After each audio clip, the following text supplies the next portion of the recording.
We are about to enter a new era in the world of cryptocurrency, and much of the crypto community will be blindsided. We will begin setting the value of networks, not based simply on speculation around a narrative, but on real-world use and adoption. The platform that is head and shoulders above the competition in terms of value-add use cases being explored and implemented by small developers and massive enterprises alike is Hedera Hashgraph. I believe that value will lead directly into the appreciation of Hedera's native cryptocurrency, the HBAR. The main reason for this stems from the inherent efficiency of the Hedera network, which at scale will allow a much larger percentage of fee revenue to be used incentivizing nodes, building the network, and rewarding HBAR holders, not on unnecessary mining machines and electricity usage. I've covered this dynamic in the past, and how when large-scale adoption of the network does occur, the fee generation will make it much easier for Wall Street to analyze the HBAR and attach a valuation, a challenge that is much more difficult with legacy crypto platforms. So the question for today, is Hedera gaining the adoption necessary to catch the attention of investors and eventually take the investment world by storm? We can start to answer that question by looking at the transaction volume on the network. Hedera has increased transaction volume on the network by 20 times over the past year, from about 200,000 transactions per day to over 4 million, more than any other blockchain or DLT in the world. Yes, more than Bitcoin, Ethereum, EOS, and all the rest. What's more is Hedera's transactions are being used by real companies to solve real problems for those enterprises and their customers. While this trend is impressive, it doesn't give a full picture of the explosion in network usage and in turn fee revenue that I believe is about to occur in the years to come. To come to this conclusion, I'm not looking at the transaction volume trend and simply extrapolating it into the future. I'm looking at the use cases that are already putting transactions on the network and considering how they could scale, and more importantly, listening to the enterprises and developers on what they are planning to build on Hedera. So that's what we're going to do today. We're going to discuss the use cases that are being built on Hedera and the real-world adoption that is taking place. The potential transaction volume is mind-blowing, and what we will discuss is just the tip of the iceberg. The list is already long, and we won't be able to cover all of them. Plus, there are many others that are still being developed and are in stealth mode. Still, if you're new to Hedera and have been impressed with the enterprise adoption of any other platform, hold on to your hats, because what we're about to go through will cause a seismic shift in the expectations around what is possible for the crypto industry. So let's get started. First, let's cover Hala. Hala Systems is about as humanitarian a use case as you can find in the DLT space. I will let their Director of Engineering explain this amazingly important application that has recently moved to Hedera from the Ethereum blockchain. Hi, I'm Bellamy Hanoyan, and I'm Director of Engineering at Hala Systems. Hala Systems is a company that builds technology with the goal of saving civilian lives in conflict zones. So we have a network of observers on the ground that are using the apps to report the airstrike data or aircraft data. We have an additional suite of apps for civilians. We have sensors on the ground, and we scrape open media data. So we gather all of that data, and then you can see it on our Insight portal and our data visualization tool. And then when we have detected an airstrike that we should be predicting on, we have a network of air raid sirens and buzzers and lights and things like that in hospitals and schools. And those all go off if necessary when there's an alert. And then the goal is that the civilians on the ground will hear those alerts before the airstrike actually occurs. And we have to ensure that the data that they are providing us is trustworthy and will be trusted by accountability organizations later on. In deciding on a blockchain partner for the Verify module, we chose IBM Hyperledger and Hedera Consensus Service. The demos were very easy to follow, even for non-technical people, which helped us convince everyone else on the team, not just the developers. And then the developer support, when we started digging into how the mirror nodes work and the open source SDKs that they were building, that convinced the developers of it too. And their amazing development team was able to help us configure our code and share code with us to get their SDKs working with AWS Lambda. We can ensure that our data is reliable and trustworthy through a permissioned and more public way, while still having some oversight and some confidence in our data. And so using that cutting edge technology in a way that can save people's lives at a startup is really incredible to me, and Hall is like perfectly positioned to make those great technical strides. So it is amazing to go to work every day and work with people that are so dedicated to helping people in the worst situations, that are having their lives at stake every day, and having the opportunity to write code that could potentially save someone's life is incredible, and more than I could have asked for in a job. You really know that what you're working on is important, that what the code that you're writing is going to be used and is going to be impactful for the people on the ground in the conflict zones, and that was really important to me.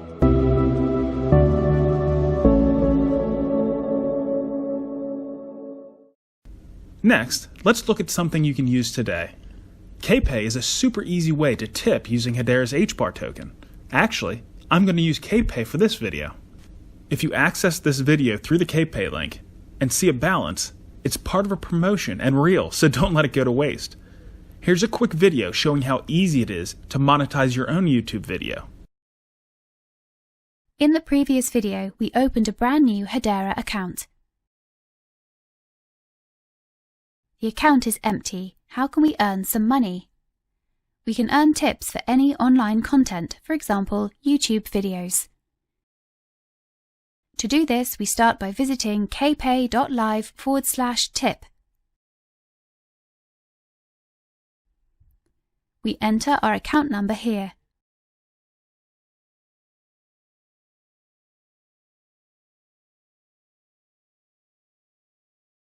Now we need some content to earn tips on. Here is an example. We copy the URL and paste it here. We choose the minimum tip amount.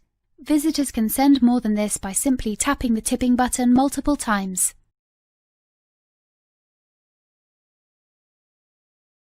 Optionally, we can enter a coupon code which gives visitors some free credit to tip us. Contact KPay to apply for a coupon.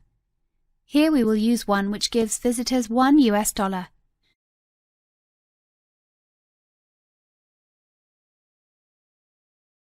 We then click Create Link. A message appears which reads, "To receive tips for this video or live stream, the video owner should include their Hedera account number in the description of the video."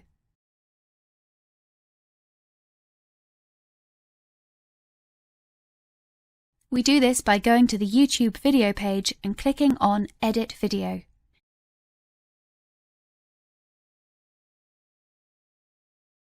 We then include our new account number anywhere in the description.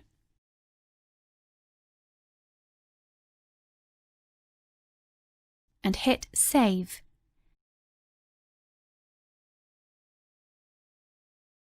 Back on the tipping page, we refresh the page, and the tipping button is now active.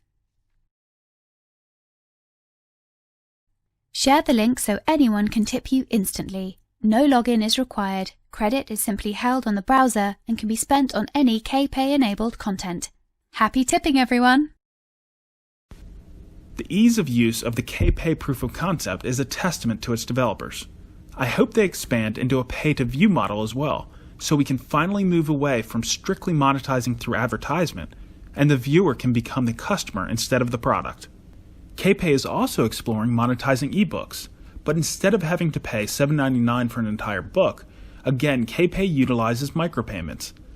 Readers can pay by the page, or as KPay describes it, as the reader turns the page, the author gets paid. Acor is a company solving a topical problem. They are currently using Hedera Consensus Service to verify coronavirus data from many sources, including the CDC, WHO, Google Trends, and others, which then provides a single source of truth for healthcare professionals. Acor is working with Safe Health Systems to develop a leading healthcare platform used by Delta Airlines, Arizona State University, the Mayo Clinic, and others. The platform serves over 150,000 users for rapid deployment of health applications to reduce cost and improve outcomes, all using Hedera to add trust and efficiency. And it looks like Acor isn't limited to just the healthcare industry. They did a cool proof of concept verifying active flight data using HCS called FlightHash. You can go to flighthash.com right now to monitor the flights in the skies around Atlanta. The Coupon Bureau's application has Hederians especially excited because of the sheer volume of transactions it could add to the network. It has been said that the new Universal Digital Coupon could add thousands of transactions per second to the network, which equates to hundreds of millions of transactions per day, while they combat fraud and add efficiency to the coupon industry. Less fraud has a direct impact on consumers because reducing losses from fraud can allow for more valuable coupons. This in turn will cause more coupon usage and products purchased, benefiting manufacturers and retailers, a positive feedback loop expanding the coupon industry, and more importantly for the HBAR, adding transactions to the network. I hope we have some wine drinkers out there, because Entrust is using Hedera to ensure you get what you pay for. Taking expensive used bottles of wine and filling them with cheap wine is one of the many scams in the wine industry. Entrust combats over $3 billion worth of fraud in this industry via its simple, immutable record-keeping data interface and infrastructure. A beta version to test every stage of product sourcing, processing, and packaging is being trialed using HCS. In the 2020 Australian vintage, more than a dozen of Clare Valley's major wine companies captured more than 250,000 liters of wine in the world's largest wine provenance distributed ledger trial. The system uses a chip in the cap or cork that records information, including if it's been tampered with. This can then be scanned at each part of the supply chain. Entrust is also planning on moving into dairy, beef, and the wool sectors as well. Now, let's get back to my favorite crypto use case with the FPOS POC. There are different levels of fiat representative cryptocurrency, often referred to as stablecoins. The first to appear were unregulated versions created by cryptocurrency exchanges out of necessity. Think Tether. Next, we have exchange stablecoins that are trying to comply with regulation, like USDC. The third type would be created by commercial banks. And finally, central bank digital currencies, which are mainly still on the drawing board. I actually think the most powerful may be the third type, considering commercial banks currently create most of the fiat money supply. But with the potential for central bank digital currencies to mix monetary and fiscal policy, this one is up for debate. FPOS, a name our Aussie friends will be familiar with, is creating a commercial bank Aussie dollar stablecoin to explore micropayments. I'll let our fellow Hederian Sharky Rob explain. FPOS are Australia's national infrastructure for debit cards. So every card issued, usually bank issued cards, pretty much all of them have an FPOS logo on it as well. So it might be a Visa or MasterCard card, but it's also an FPOS card. And in Australia, you're right, it's ubiquitous. The FPOS is a verb. People talk about paying with FPOS. Okay, so what we announced this week was a partnership between Hedera and FPOS. As part of our payments innovation initiatives, which I've mentioned previously, we're going to be focusing on micropayments as a use case. We're going to be bringing together a lot of the great code that has been made available by Hedera through its repositories, through its experiments, and the example code that's made available.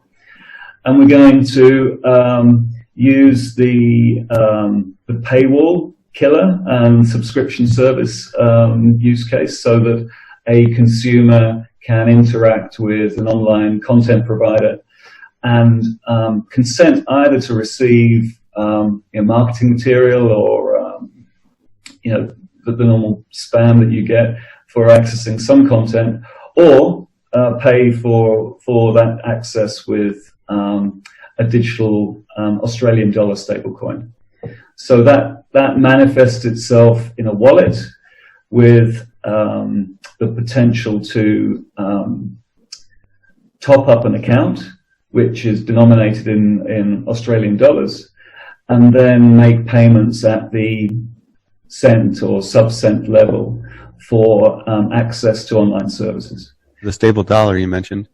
Is this something that is being developed specifically for this proof of concept, or is this something that has been in the works otherwise? Or this is something new for us, but it'll be drawing heavily on some of that great stuff that we saw recently on the the tokenization series that I think Cooper and Tim McHale offered up. I've been building stablecoins for a number of years, and I truly, a stablecoin has to be fully backed, otherwise it's not stable. So the stablecoin we'll be using will be fully backed by Australian dollars. So if it says I've got $10 in my account, that's fully backed by $10 that I've purchased. Under the covers, it'll be using the tokenization service and the HBAR as fuel. Soonwater is one of the top of my list, not just because it's solving a critical and dangerous problem throughout the world, but the founder and CEO is an all-around great person. They can continuously monitor water supplies using sensors, which then log their data using HCS. By using Hedera Consensus Service, Soon can satisfy regulators and accreditation associations with a tamper-proof, auditable trail of water data. Soon is reacting quickly to a crisis in Central California, where nitrates in the water supply have caused multiple shutdowns. Nitrates in water can cause brain damage, cancer, and is especially dangerous for infants. Soon is fitting nitrate monitors to its systems, which will start operations in several towns over the next few months. But Soon's systems aren't only for potable water supplies. Closed-loop water systems, used as heat exchangers in large HVAC systems, such as those found in hospitals, can carry harmful bacteria that can cause serious problems when inevitable leaks develop. Some of the first deployments of the Soon water monitors will be used on these kinds of closed-loop systems. Like with Entrust, Soon is finding these verifiable trusted audit logs are necessary in all kinds of other applications that reach far past their initial scope. And I'm excited to see what other use cases Soonwater will expand into.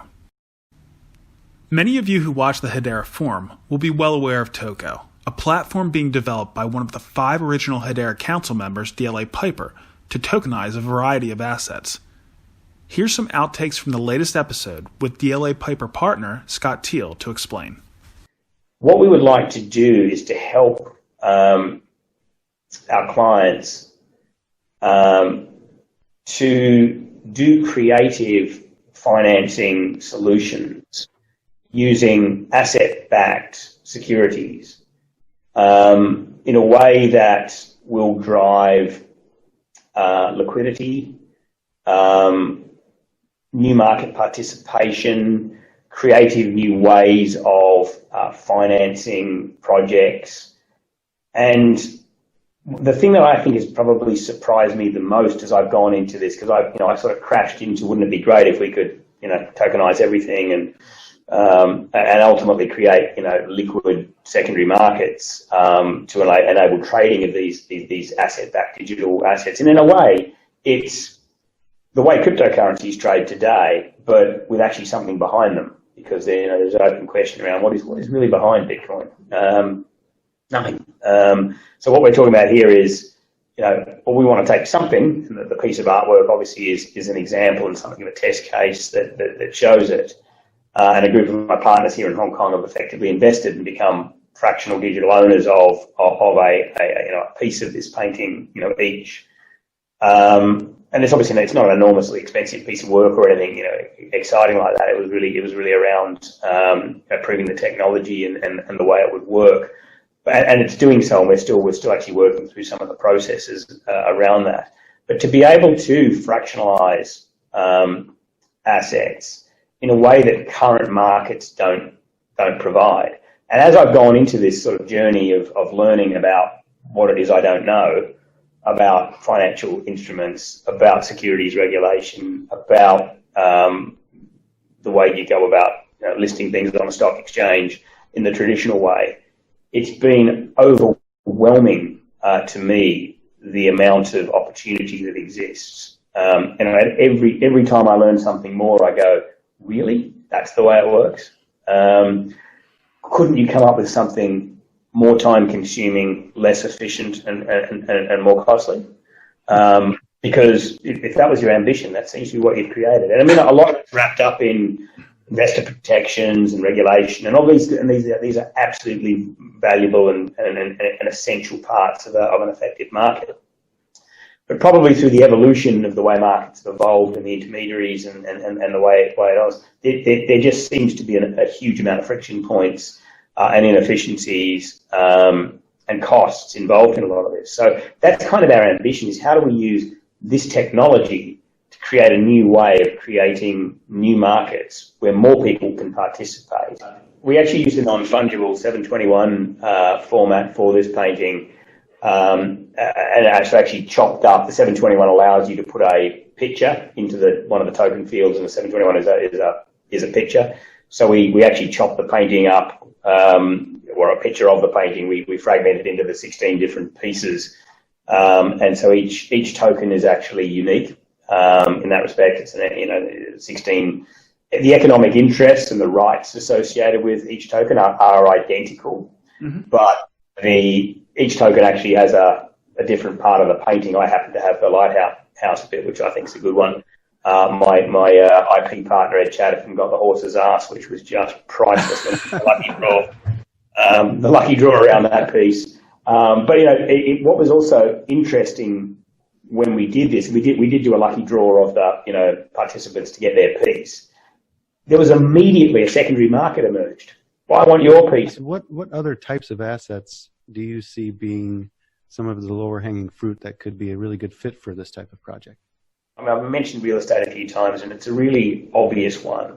If you look at a catalogue of music, or indeed any other bundle of intellectual property rights, sporting franchises or individual sports personalities who want to fractionalise their own career, if you like. One thing that's happened after we launched Toco is a lot of people have rung us up and said, "Hey, we've got an asset or a project or something in mind." I've been amazed by the diversity of asset classes, and I won't go into details, but in general terms, there have been books of debt, there have been subsea deposits of minerals, there have been rare earths, diamonds, gold. There's all sorts of commodities. There's actually been a huge variety of assets that have come up. The narrative Hedera competitors have been trying to push is that becoming a Hedera governing council member is just another partnership these enterprises have entered into on a whim and won't be impactful for the usage of the network. This couldn't be further from the truth. If Mr. Teal from DLA Piper explaining Toco wasn't enough to convince you, here's a representative from another Hedera council member, WePro, that should erase any doubt. Are you working on building any applications either for customers or for yourselves that describe some of these projects? Yeah, we are working on many of them actually. We are working with a wide variety of use cases across industries and customer segments. For example, in the area of clinical trials, we are collaborating with Hedera and a startup. The solution focuses on achieving provenance of data in clinical trials. Another one is one of our own solutions, which is focused on creating and managing verifiable credentials for devices. This use case sort of helps identifying devices using their credentials and links the records around device maintenance, standard operating procedures with the specific device. In pharma supply chain space, we have created solution focused on tracking pharmaceutical and veterinary drugs across its lab to launch process, cold chain tracking, and inventory management of drugs supplied across multiple countries, and therefore providing end-to-end visibility of drugs at unit level right from the source to the point of consumption. So we are seeing many interesting use cases, and some of them we are building them as our own frameworks and platforms, and some of them are for our customers. Is Wipro consulting their customers on using Hedera Hashgraph technology for applications then? It sounds like you're working closely with some folks that are interested in using this technology. Is that right? We can't quote customer names as of now, but we're very deeply involved in consulting our customers on using Hedera Hashgraph technology. Some of the areas we spoke about, we are working with our customers on provenance of data, including during clinical trial of drugs. especially in the COVID scenario. You understand how relevant that is. The other area we are working very closely with is an identity and credential space for devices. We are again working with a very large medical device manufacturer to do that for ventilators to start with. Then digital asset tokenization, central bank digital currency. These are a few of the use cases which are seeing a lot of interest in the market by our customers. Excellent. I know you can't give us any company names at this time, but are there other application use cases that you think are useful to use Hedera for that you can speak to? Things that have been requested by other customers that maybe you'll jump into within the next year?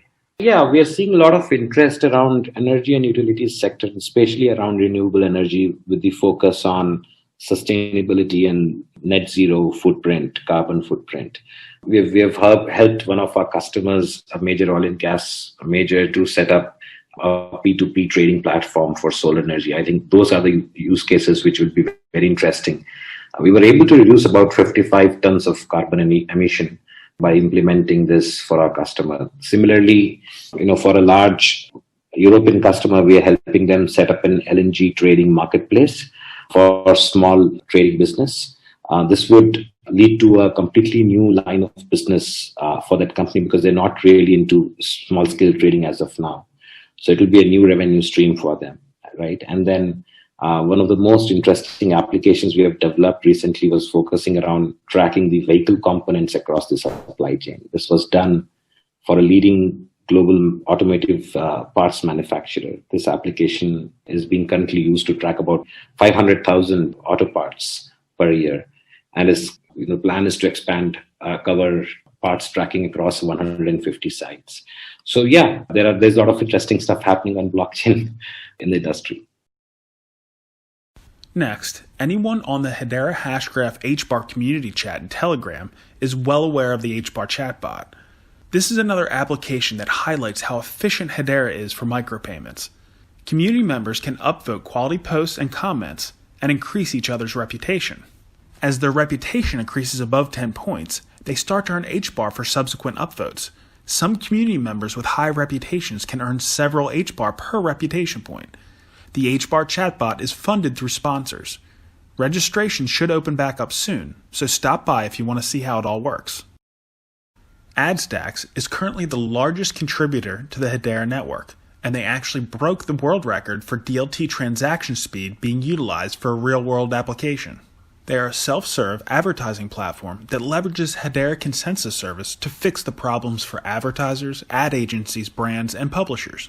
What's exciting about Adstack is they're trying to solve a problem that is critical to one of the largest members of the Hedera Council by market cap, Google. I hope to see Google using or maybe even acquiring this exciting startup in the future. Power Transition is a microgrid management platform to transform how energy is used, managed, and traded by governments, businesses, and individuals. And we have another great clip to explain what they are doing in more detail.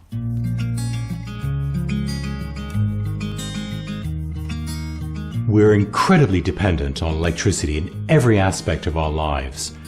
I don't think we understand how vulnerable that makes us. There's a massive concentration of energy sources. From power stations, purchasing energy from foreign countries. It's very hard to predict the cost of the future of energy.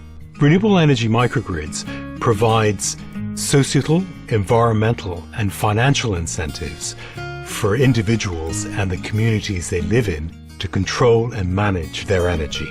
I had a concept of looking at rooftop energy production from housing associations, individual houses and businesses. You could use the combined generation along with battery storage, then trade energy between the individual buildings. The UK's national power grid has a problem essentially. It was designed for one-directional delivery of power from centralised generation to local consumption. But these days, with homes like the ones we're building, where you've got decentralised generation, power needs to move in two directions, with the grid and with other homes. All microgrid technology developers will eventually run up against the same problems if they're using traditional blockchain technologies to manage their microgrids. There simply isn't enough bandwidth to do the number of transactions needed, and the amount of energy required for those transactions will get to a point where you're negating the energy benefit from running a microgrid. Hedera is the only platform we've come across that can cope with the volume of transactions that need to take place. These are split-second transactions that are happening thousands of times to enable that local generation to be fed into a system that wasn't designed for it in the first place. Each home is going to generate electricity and it's going to be tokenized and stored in the Hedera virtual wallets. And from that point, homeowners are at liberty to trade peer-to-peer with other members of the Hedera network. Governments had a bit of a knee-jerk reaction to cryptocurrencies and the technology behind it. But our product using Hedera specializes in structured data reporting. We have 2 database architectures, and the analytics are extracted automatically from these databases. They provide tailored reports for various types of stakeholders. Government regulators require structured data reporting, and we could provide it for them directly, automatically. This project is about mass empowerment and democratization of energy. By the implementation of microgrids and using Hedera Hashgraph, what we're able to do is give something back to the people that use the energy, wherever they may be in the world.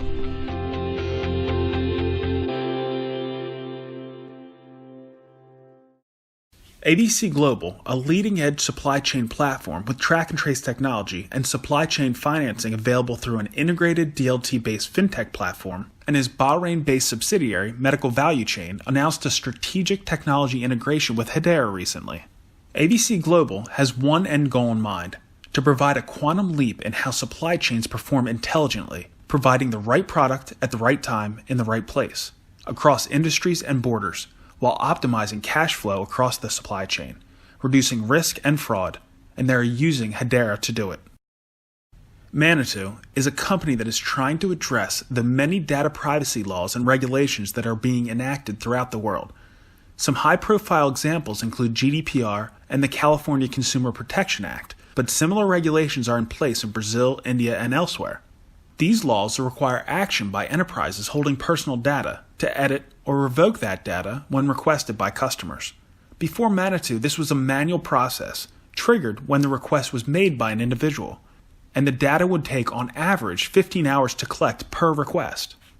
What Manitou has done is to automate the entire process of data discovery, data mapping, and aggregation of that data into a single source of truth and data master, and flip the control so that the consumer can alter as required. Essentially, a self-service model. Manitou uses Hedera Consensus Service as a notary, so that when a customer takes certain actions around their data, they know that it has been recorded in a tamper-proof way, and can verify as needed on a Hedera Explorer such as Kabuto, without publicly compromising their personal information. The CEO of Manitou was the former Global Chief Technology Architect for State Street Bank, and the Global Chief Innovation Officer at the London Stock Exchange. Sounds like the kind of guy who knows how to do his due diligence on new tech. Finally, Highland, a company that is used by more than half of Fortune 100 companies, recently presented a proof of concept to the Texas Secretary of State on an electronic apostille system, which could leverage Hedera to verify government-issued records. A developer of one of these use cases said, "All enterprises will end up using Hedera. They just don't know it yet." And he wasn't trying to be hyperbolic. It was his honest opinion after using Hedera to build applications. There have been some platforms that have claimed to be enterprise-friendly and focus on one specific area, such as supply chain or banking. But as you can see, a truly performant platform can do it all. We have just scratched the surface of answering our question of how much real-world adoption of the Hedera network is taking place. But now, at the end, the more fitting question is what happens to the opportunity currently possible with HBAR when the investment world finally wakes up. Before I let everyone go, I have a couple of things that I want to highlight beyond use cases and adoption. First, a follow-up to something I touched on in the update I posted last month. The similarity of HBAR's market action over the past several months to other altcoins in a similar period of the last crypto bull run. Here's a chart of August 2016 to January 2017 for Ethereum, and August 2020 to January 2021 for HBAR. The similarities are still holding strong. This is certainly important if we are entering a period of time similar to 2017, considering ETH outperformed Bitcoin nearly 10 to 1 during that time.